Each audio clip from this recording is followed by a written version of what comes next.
이동인 씨가 지은 사초집에 보면 유관이라고 하는 사람에 대해서 기록하고 있습니다.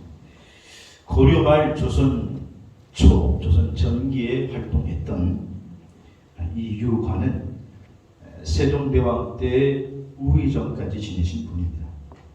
근데 이 유관은 평상시에 아주 청빈하면서도 감사하는 삶을 살았다고 합니다.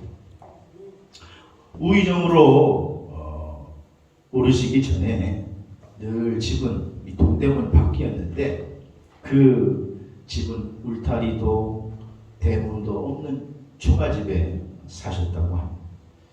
근데 그것마저도 이 초가를 제때 덮지 못해가지고 집에 하늘이 보일 만큼 구멍이 숭숭숭 뚫려 있었기 때문에 비가 오면 새지 않는 곳이 없었다. 그럼에도 불구하고 유관은 늘 웃으면서 매사에 불평 없이 감사하며 살았는데 문제는 장마철이면 비가 계속 그치지 않고 내려오니까 방 안에 어디 편히 누울 데가 없어서 이곳저곳을 피하면서 잠을 잤고, 비가 너무 많이 오면 우산을 받쳐들고 서로 마주 앉아서 비를 피할 수 있었다고 그래요. 아내 입장에서는 참 기가 막히지. 그래서 이 불평을 하면서 이게 뭐냐고. 그러니까 그 사초집에 나오는 얘기가, 여보 그래도 우리는 우산이 있으니까 심한 비는 피할 수 있지만은 우산이 없는 집은 오죽이나 하겠소. 그러면서 감사하십시다. 그 감사를 늘 삶의 모토로 삼았던 유관은 세종대왕 때의 그 청빈하고 감사함의 삶이 널리 알려지면서 우의정의 자리에 오르게 되지. 우리는 유관을 통해서 다시 한번 우리의 삶을 비춰보게 됩니다. 우리는 과연 감사의 삶을 살아가고 있는가? 성경에서 분명히 그리스도인의 삶을 말하기를 데살로니가전서 5장 18절에 범사에 감사하라. 이것이 그리스도 예수 안에서 너희를 향하신 뭐예요? 하나님의 뜻이니라. 하나님의 뜻이 감사하는 것이다. 범사에 감사하는 것이다. 그랬는데 여러분, 이 범사라고 하는 말은 모든 일을 가리킵니다. 내가 성공했을 때도, 또 내가 실패했을 때도, 내가 건강했을 때도, 또 내가 병들었을 때도 다 포함되는 거죠. 그게 범사. 근데 범사에 감사하는 것이 하나님의 뜻인 줄로 믿으시기를 바랍니다. 스탠드 존슨이라고 하는 박사님도 감사하는 마음은 높은 교양에서 우러나오는 것으로 조속한 인간에게 이걸 찾아볼 수 없는 것이다 그랬습니다. 여러분의 감사는 우리 그리스도인의 특징입니다. 우리 그리스도인들은 범사에 감사하는 삶이 되시기를 주의 이름으로 축복합니다. 오늘 본문 말씀은 지금 모세가 이스라엘 백성들에게 유언적인 설교를 하면서 너희가 약속의 땅 가나안 땅에 들어가면 꼭 1년에 3번 감사절을 지켜라. 첫 번째가 유월절 무교절이고, 두 번째가 칠칠절이고, 세 번째가 초막절입니다. 첫 번째 유월절 혹은 무교절은 애굽에서 종되었다가 해방되었던 해방기념절기가 바로 유월절. 우리식으로 얘기하면 8.15 광복절. 칠칠절은 처음 수확한 열매를 하나님께 드리는, 우리식으로 얘기하면 매추감사절. 또 초막절 혹은 장막절 혹은 수장절이라고 하는 것은 1년의 모든 추수를 마치고 모든 결실을 맺게 하신 것에 대해 하나님께 감사를 드렸던 절기, 그것이 바로 오늘 이제 우리가 다음 주에 지킨 추수감사절과 같은 것입니다. 그래서 이 초막절이 되면 7일 동안 집 밖에 초막을 치고 광야 생활을 했던 것을 기억하면서 하나님 앞에 감사의 절기를 지켰던 그들이었습니다. 여기에서 점점 더 이어져서 발전하면서 영국에서 신앙의 자유를 찾아 떠났던 청교도들이 1621년에 미국 매사추세츠주에 도착해서 혹독한 겨울을 보내게 되는데, 얼마나 매섭고 신대륙에서 보냈던 게 어려웠던지 절반가량은 다 돌아가시게 됩니다. 그리고 그들이 인디언에게 도움을 청해가지고 인디언들이 옥수수와 작물 재배하는 것을 가르쳐주고 그 다음 해에 추수한 곡식을 가지고 풍성한 열매를 거둬들인 것에 감사하며 인디언들을 초대해서 함께 하나님 앞에 감사하는 것이 계기가 되어서 오늘날 전 세계인들이 지키는 추수감사절기가 된 것이죠. 저는 추수감사절기를 앞에 두고 우리가 드리는 감사의 최대의 축제인 추수감사절이 주님이 기뻐하시는, 하나님이 기뻐 받으시는 절기가 되기를 주의 이름으로 축원합니다.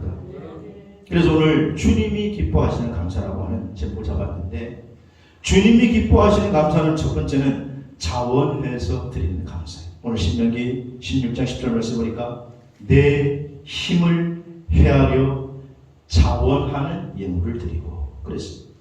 내 힘을 헤아려 자원하는 예물을 드리라. 그 말은 내 힘이 닿는 대로 자원해서 드리라는 거예요.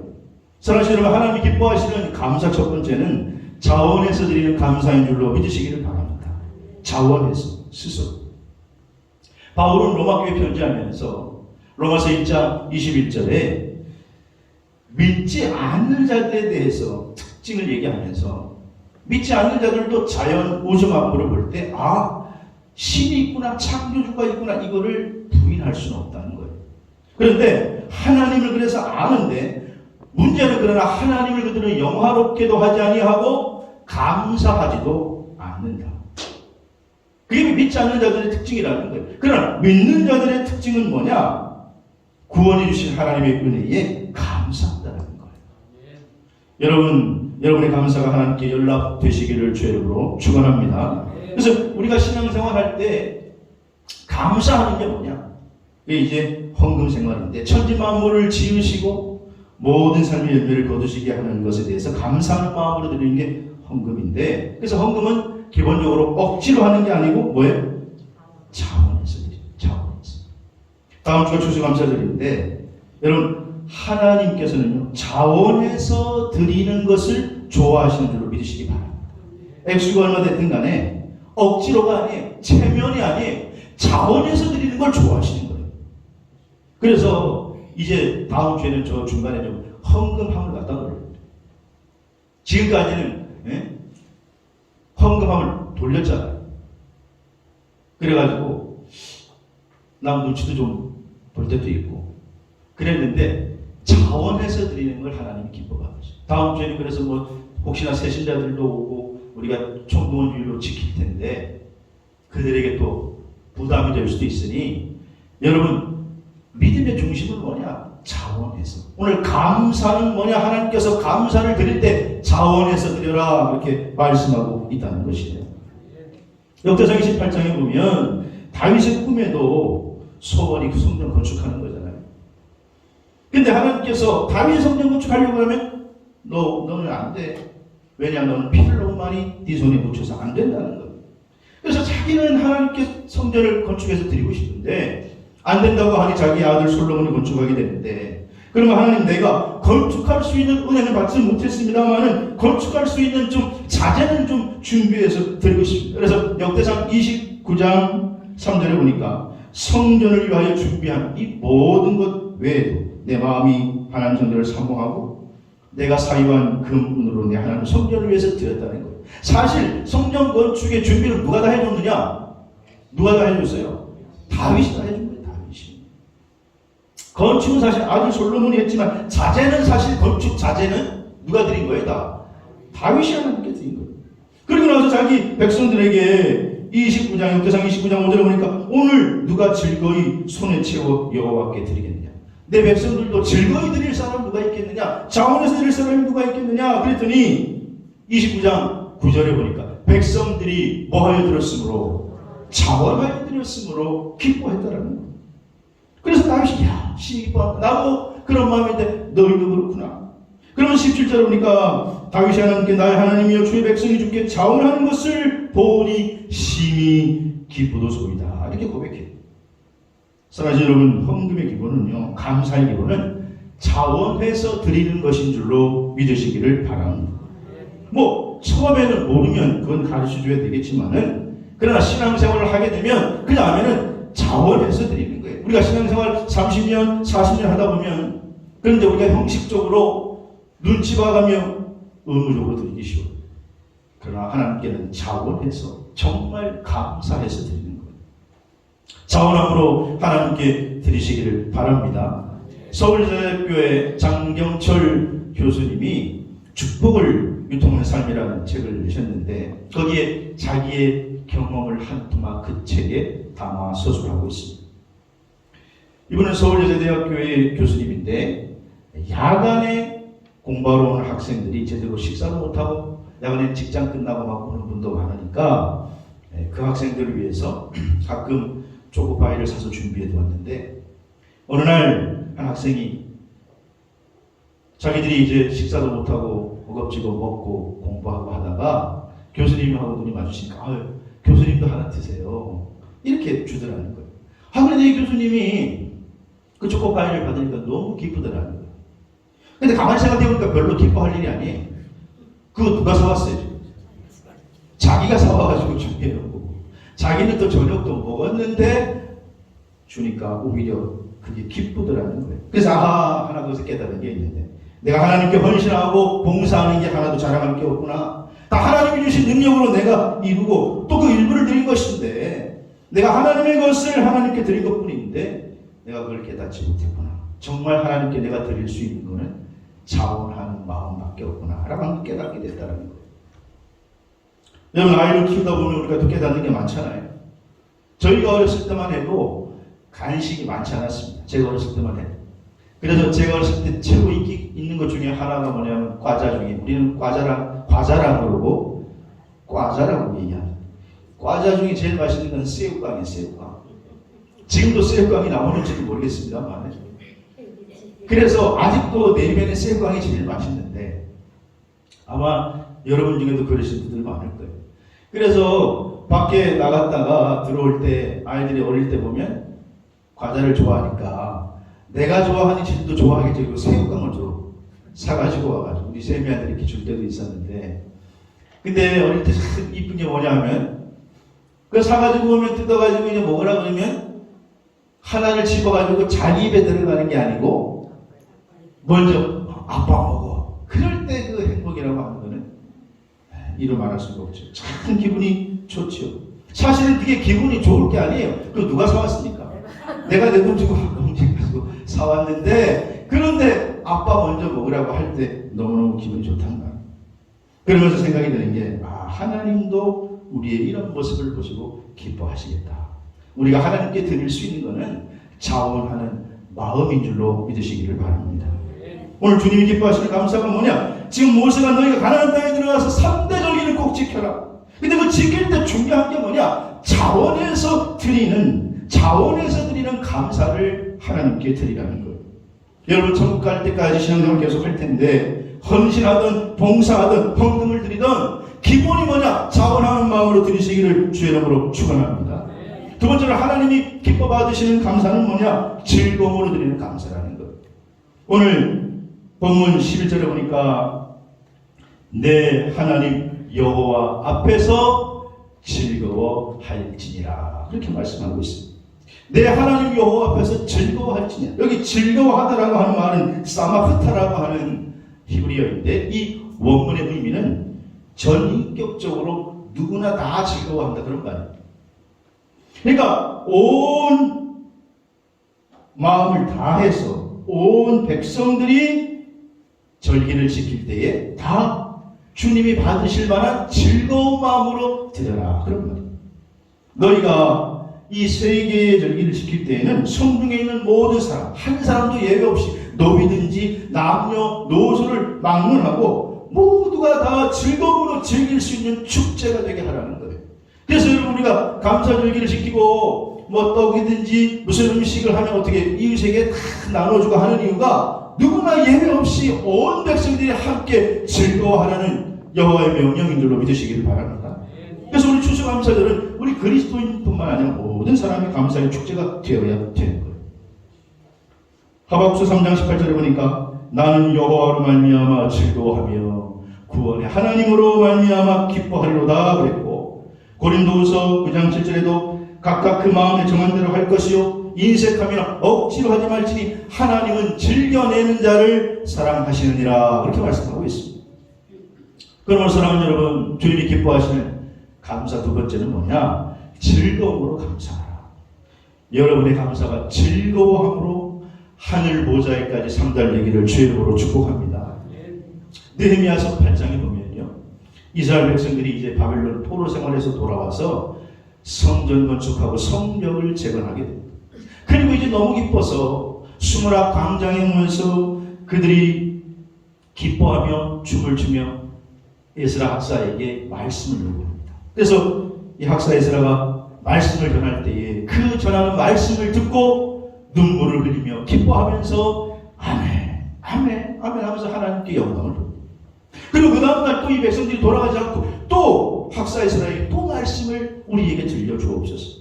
그래서 학사 에스라가 또 말씀을 전하면서 이제는 초막절을 지켜 포로 생활 중에 너희가 잃어버렸던 감사의 최대의 절기인 초막절을 지키라 명령하면서 하나님 말씀을 전하니 그 명령을 받아 이스라엘 백성들이 이제 나뭇가지로 초막을 만들어서 7일 동안 그 초막 안에 거하면서 하나님의 말씀을 듣고 감사의 절기를 지킵니다.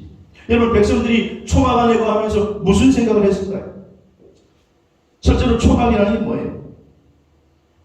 광야 생활 40년 동안 그들의 조상들이 그 초막을 짓고 그 안에 살았거든요. 그때 하나님께서 구름기둥과 불기둥으로 인도해 주셨어요. 그래서 그들은 초막 안에 거하면서 우리 조상들이 이 안에 거하면서 하나님의 인도하심을 받았다라는 것을 기억했을 것이고, 또 자신들이 지긋지긋하게 저 바벨론 포로 생활 70년 동안 했는데 거기에서부터 해방하신 것을, 해방시켜 주신 것을 기억하며 감사하며 감격했을 것입니다. 그래서 느헤미야서 8장 17절에 그 모습을 소개하는데, 사로잡혔다가 돌아온 회중이 초막을 짓고 여호수아 때부터 그날까지 이스라엘 자손이 이같이 행한 일이 없었으므로 크게 기뻐했다 그랬습니다. 사랑하시는 여러분, 우리 주님이 기뻐하시는 감사는 뭐냐? 억지로가 아니라 기뻐하며 즐거움으로 드리는 감사인 줄로 믿으시기를 바랍니다. 영국의 18세기 낭만파의 거장 조지 골든 바이런이라고 하는 시인이 있습니다. 이 시인은 유명한 게 자고 일어났더니 유명해졌더라라고 하는 말을 한 아주 유명한 사람이죠. 요즘 그런 사람들 많잖아요. 자고 일어났더니 유명해졌더라. 그 말을 했더니 바이런 시인은 사실 스코트라고 하는 시인과 아주 쌍벽을 당시에 이루었던 18세기 낭만파의 거두였는데, 이 바이런과 스코트 시인은 공통점이 있어요. 둘 다 사실은 장애인입니다. 그리고 둘 다 절름발이 장애를 앓고 있었습니다. 근데 두 분은 완전히 다른 성격을 가지고 있습니다. 그래서 이 바이런이라고 하는 시인은 자기가 다리가 멀쩡하지 않는 것에 대해서 분노하고, 또 하나님을 원망하고, 부모 잘못 만났다고 부모에게 원망하고, 기회만 있으면 불평하고 투덜거리고. 그런데 이 스코트라고 하는 시인은 자신의 그런 약함을 오히려 기뻐하며 내가 약함으로 인하여 하나님께 감사하고 그 약함이 강함이 되어 아름다운 시를 쓰게 하심을 감사하며 오히려 기쁨이 가득한 삶을 살아간단 말이죠. 한 번은 바이런이 스코트를 만나가지고 속내를 털어놓고 이야기합니다. 스코트, 당신이 가진 그 행복, 그거 도대체 어떤 거냐? 그 행복을 내가 가질 수만 있다면 내 모든 것을 다 팔아가서 그것을 사고 싶다. 그랬더니 스코트니 바이런에게 고백을 하죠. 바이런, 하나님이 주신 행복을 맛본다면 지금 현실은 감사한 것뿐이라네. 그러니 원망 불평을 다 내려놓고 나와 같은 감사와 기쁨을 맛보려면 하나님을 좀 바라보시네. 하나님을 바라보시네. 스코트의 말을 들으니 바이런이 뭔가 크게 깨달은 게 있었어요. 그래서 자신은 하나님께서 자기에게 주신 그런 것들을 다 자기는 잃어버리고 그냥 원망하고 불평하고 살아왔는데, 자신의 원망 불평 죄를 다 회개하고 하나님이 나에게 주신 참된 즐거움을 회복하고, 그리고 그때부터 시를 쓰기 시작하니 시가 달라지게 된 거죠. 그래서 바이런의 시는 한 편 한 편이 그 후에는 정말 놀라운 감동이 그 시에 머물러 있었고, 많은 사람들이 그의 시를 보고 감동을 받고 그가 한 시대를 이끌어가는 낭만파의 거장으로 인정받게 되었다는 것입니다. 사랑하는 성도 여러분, 하나님이 주시는 참된 즐거움과 기쁨을 회복하시기를 주의 이름으로 축원합니다. 그래서 주님이 기뻐하시는 감사는 뭐냐? 즐거움으로 드리는 감사다. 여러분의 감사가 즐거움으로 드리는 모습이 되어서 주님이 기뻐 받으시는 감사가 되시기를 주의 이름으로 축원합니다.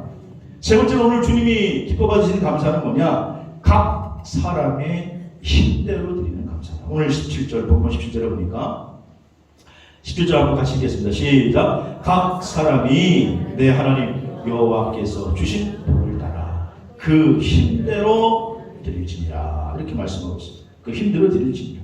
지금 모세가 자기 백성들에게 너희가 가나안 땅에 들어가면 1년에 3번 무교절, 77절, 초막절을 지키는데 그때 모든 사람이 자기의 힘대로 드릴지라.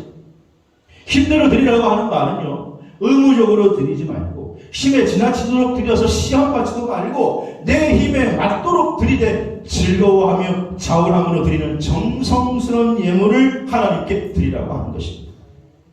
사랑하신 여러분, 하나님 앞에 드리는 감사의 표현이 정성이 담기시기를 주의 이름으로 축복합니다. 고린도후서 8장 3절에 보니까 내가 증언하노니 그들의 힘대로 할 뿐 아니라 힘에 지나도록 자원하여 라고 했고, 사도행전 11장 29절에도 제자들이 각각 그 힘대로 유대 사는 형제들에게 부조를 보내기로 작정하고 그렇게 말씀했습니다. 마가복음 12장에 보면 하루는 예수님께서 예루살렘 성전으로 들어가시다가 성전 입구에 있는 헌금함에서 발걸음이 딱 멈췄습니다. 당시에는 이스라엘 백성들은 예루살렘 성전으로 들어가는 입구에 헌금함이 있는데 그게 항아리예요. 항아리. 그래서 들어가면서 그 항아리에 헌금을 넣고 들어가게 되는데 어떤 사람은 두툼하게 많이 넣어서 그런지 동전이 정그렁 하고 그냥 소리가 뚱탁한 소리가 나고, 그리고 어떤 사람은 또 쨍그랑 하고 소리가 나고. 그런데 예수님이 딱 시선을 멈춘 사람이 바로 가난한 과부였습니다. 이 과부는 2렙돈을 넣었기 때문에 동전이 그냥 가볍고 렙돈이 동전이 로마 동전이니까 쨍그랑 하고 소리가 났습니다. 그런데 예수님께서 그때 제자들에게 얘들아, 저 과부가 다른 사람들보다 더 많이 헌금해야 됩니다. 그렇게 말씀하셨습니다.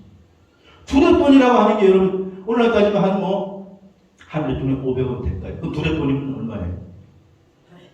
1,000원 정도 되는 지극히 작은 헌금인데, 그런데 이 과부가 다른 사람보다 더 많이 했다는 것입니다.